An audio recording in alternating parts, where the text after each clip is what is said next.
I'm standing here in Yulimala with Fiona, and Fiona's been good enough to take me for a drive down to Dixons Long Point crossing, and that was interesting going across there. But that's obviously one issue, one major issue out here in terms of that crossing. So tell me a bit about that from your perspective.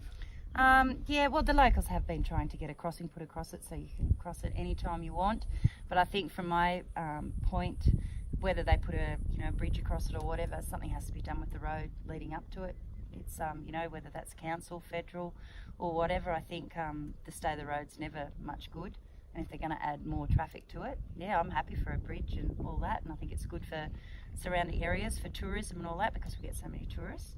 But I do think that one of my big concerns is the extra traffic, and the road has to be upkept. It's not in a very good order, and yeah, I think that's my biggest concern. Yeah, and certainly, I mean, we went across in your four-wheel drive, and you need a decent four-wheel drive to even get across there, and obviously that's not always open, so there are times when the water is flowing too fast that you can't even get across in a decent four-wheel drive. Oh yeah, most definitely. Yeah, don't fight water. Yeah, if you can't see it breaking over those logs down there, don't go in it, because there's no sort of guides beside that, even for us locals. So yeah, if we're lucky enough to get really good rain, yeah, you can't cross it, and if you want to go to Orange or whatever, you've got to go back through Bathurst and then go around. Yep. Yeah, but that's for sure, yeah. And to give people a bit of an idea, so where we are here, you're probably an hour away from Orange going via that crossing at the moment, and you're probably an hour away from Mudgee. Yep. So it's not convenient to get to places, so having a bit more convenience, and as you say, that road, obviously I've driven out on that road today, and you're right, that road isn't in great condition.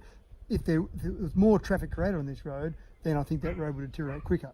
Yep. So there'd need to be some work done on that as well. Yeah, well, yeah, but years ago, until they opened the road up, you only had a few locals, so there was only maybe 5 locals that used this road, because it didn't go across the river. It had a private sort of, you still could cross it, but it was more a private thing.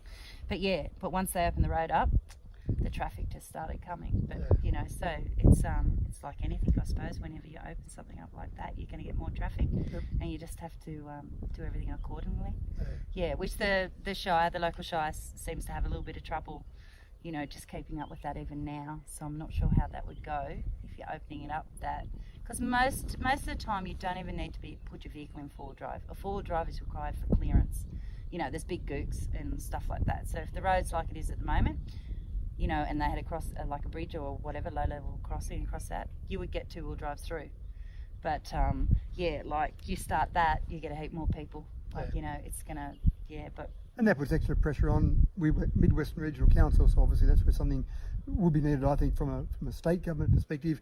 If this road started to be used a lot more, tourism, etc., then I think we'd need to see some more money put towards this road from a state government. Yeah, I think so, yeah, because I'm not sure if the council are going to be prepared to put all that extra money into this road, like it is the end of the shire and all that, and they do, integrate it once every year, but we usually get it once every 2 years or maybe more sometimes, but that depends on the season too. You can't come out when it's just a dust bowl.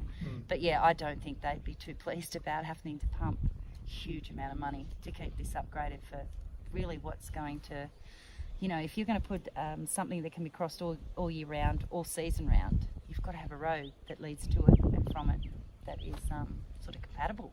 Otherwise you're going to spend all this money and put a crossing there that a lot of the time, people aren't going to be too pleased about using because the road's in such a disgrace, because of all the extra traffic. So yeah, no, some good points there. Thanks for your time, and thanks for taking us down there, and just maybe walk back across on the Ray coming back over there. Very terrible there. He's committed, I'll give him that. I offered to drive him across, but he decided to walk. So no, thank you. I want to get a bit of footage of you driving, just to give people an idea of just how tough that crossing is to get across. But and we went on the easy side. So anyway, appreciate your time, Fiona. Thank you. Thank you. Thanks for coming out. All right.